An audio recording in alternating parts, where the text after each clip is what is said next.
This is Station the Cunning Mom, and welcome back to my channel. If this is your first time viewing, I want to say welcome, and please consider subscribing to my channel. If you are a longtime subscriber, I want to say thanks for sticking with me. And I am going to be doing a review of Married at First Sight. It is season 10, and this is episode 12. All right, so let's dive in. Last week, I said that Taylor and Brandon was completely, absolutely over, and they would not recommit to each other, and they did. And at this point, I think it's just all bogus. I also said that Mindy would not recommit, and she did. I'm not surprised that Zach did, because the man is a TV whore. We're just gonna call him that.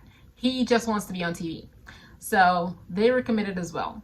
And my heart aches for Mindy, but at this point, I'm not gonna feel sorry for her anymore, because she's choosing to torture herself. It's that simple. She's choosing to torture herself. So let's start off with Zach and Mindy. Since I've already went into them, we're just gonna start with Zach and Mindy.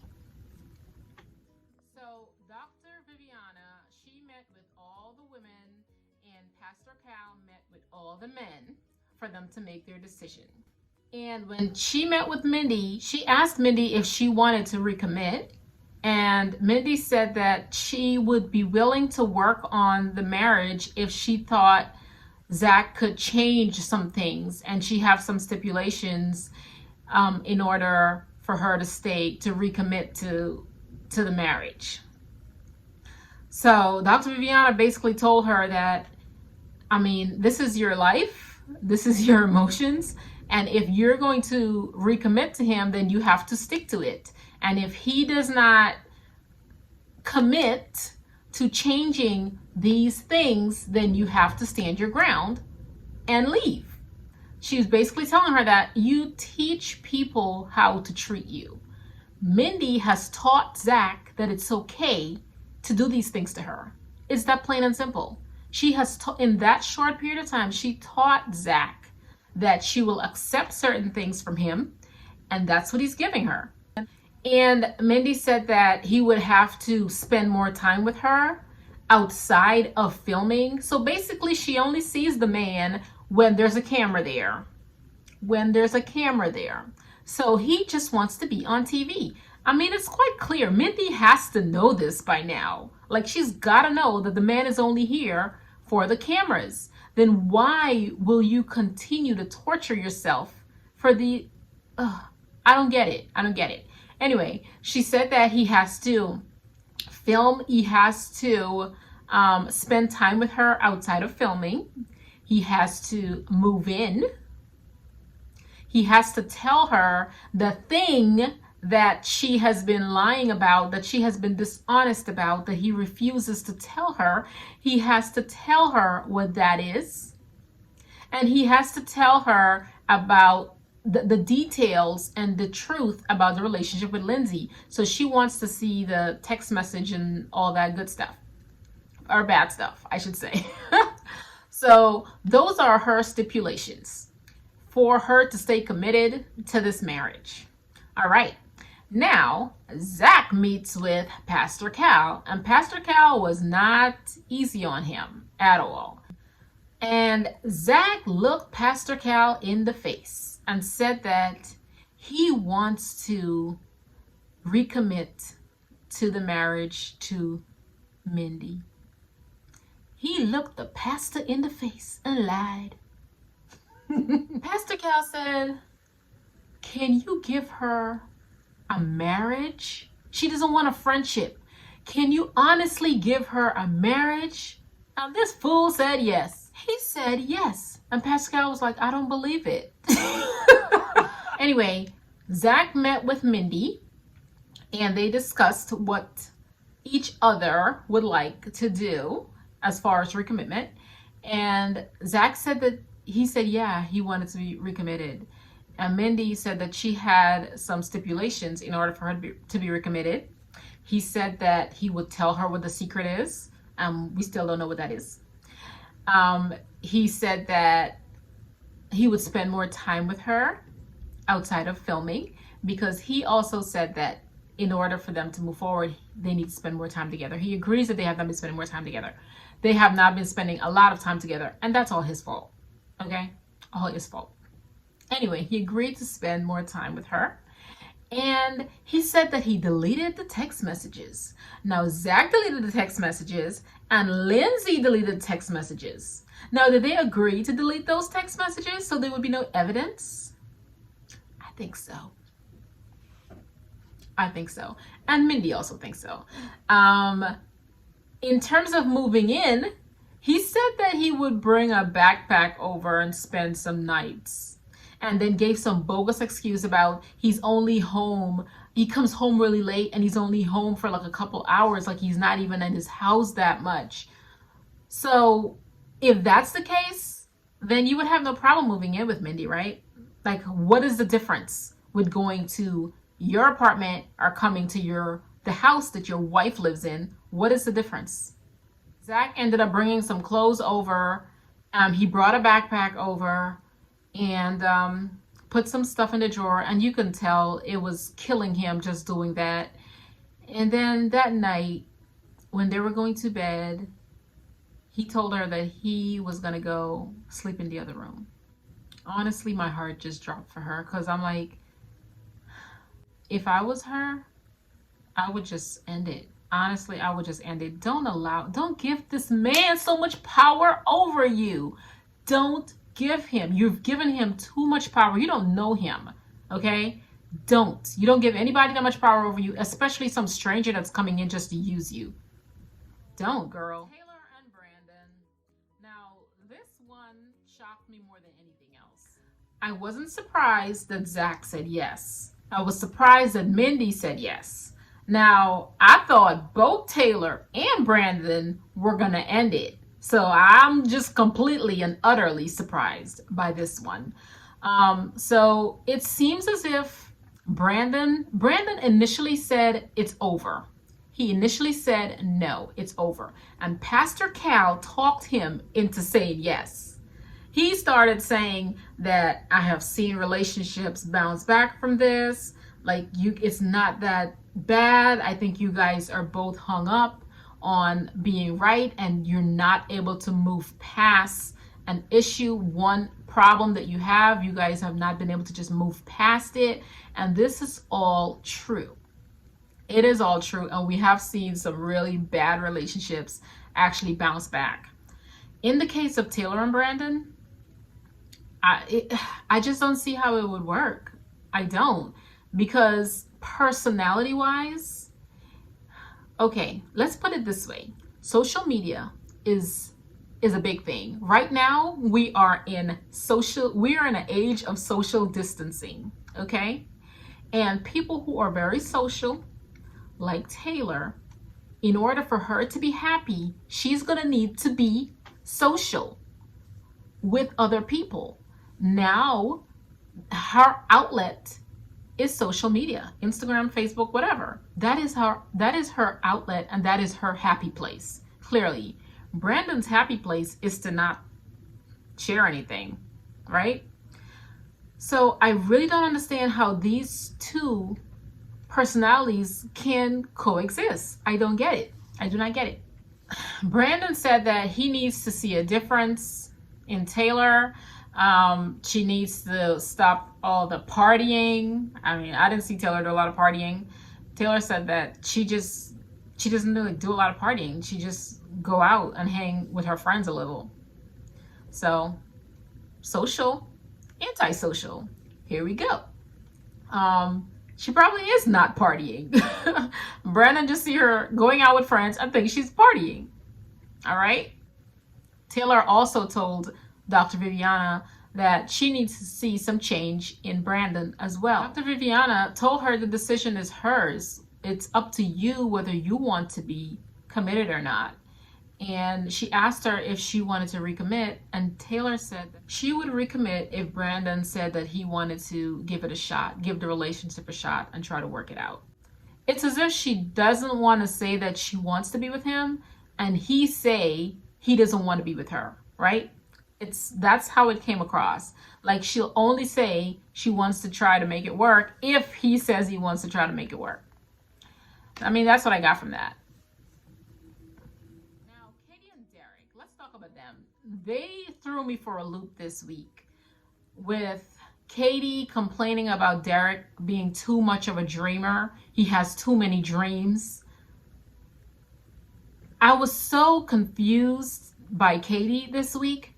I'm just going to say she confuses me because I can't tell if she really loves Derek or not.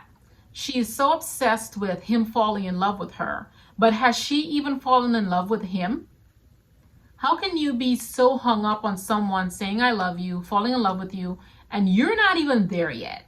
That's number one. She does not love him yet. If she does, then she's sure not acting like it. Now, I don't know if because she's a therapist and she sees someone that has a lot of dreams as maybe they're like wishy-washy, they're uncertain, they don't know what they want in life. Maybe that's what she's getting from him. Maybe because she's a therapist and she's seen a lot of this, then she's internalizing it in her relationship right now. I don't know. But someone with a lot of dreams, you would say that is someone that is ambitious, right? And even when she spoke to Dr. Viviana, that's what she was flustered. She was like, you would think someone would be attracted to someone that is ambitious, right? He wants to write a book. He wants to write like a jingle, like a Christmas song. He wants to do these things. And these are all his dreams. And Katie is saying that she doesn't see how he's going to do all this with the family. Like, how much time does it take? Like, you can't write a book. If you have a family, you can't write a book. All these people that have written books, you're trying to tell me they're all like single? My husband's written 3 books while married, like, and kids. Katie, I don't know. I think Katie is so hung up on the I love you thing. She's so obsessed with starting a family, having kids. She sees anything that may delay that as a hindrance, and she's trying to find excuses. Yeah, I don't know if it's to get out of a relationship because she doesn't like him and she's trying to find all these excuses. I'm just utterly confused by what she is doing. Like, she is going to sabotage this thing. Husband and wives need to support each other in whatever their dreams are. She will need her husband to support her the same way he needs her to support him. You have to believe in their dreams. Dr. Viviana told her, you fake it till you make it. Even if you think, oh, he can't write a book. He can hardly read. Even if you think so. You don't tell the man that he can't write a book, or tell the man that, oh, we have a family. I don't know how you're gonna write a book and have a family and have kids. Like, you can't do it all. You absolutely can do it all. You put your mind to it, honey, you can do it.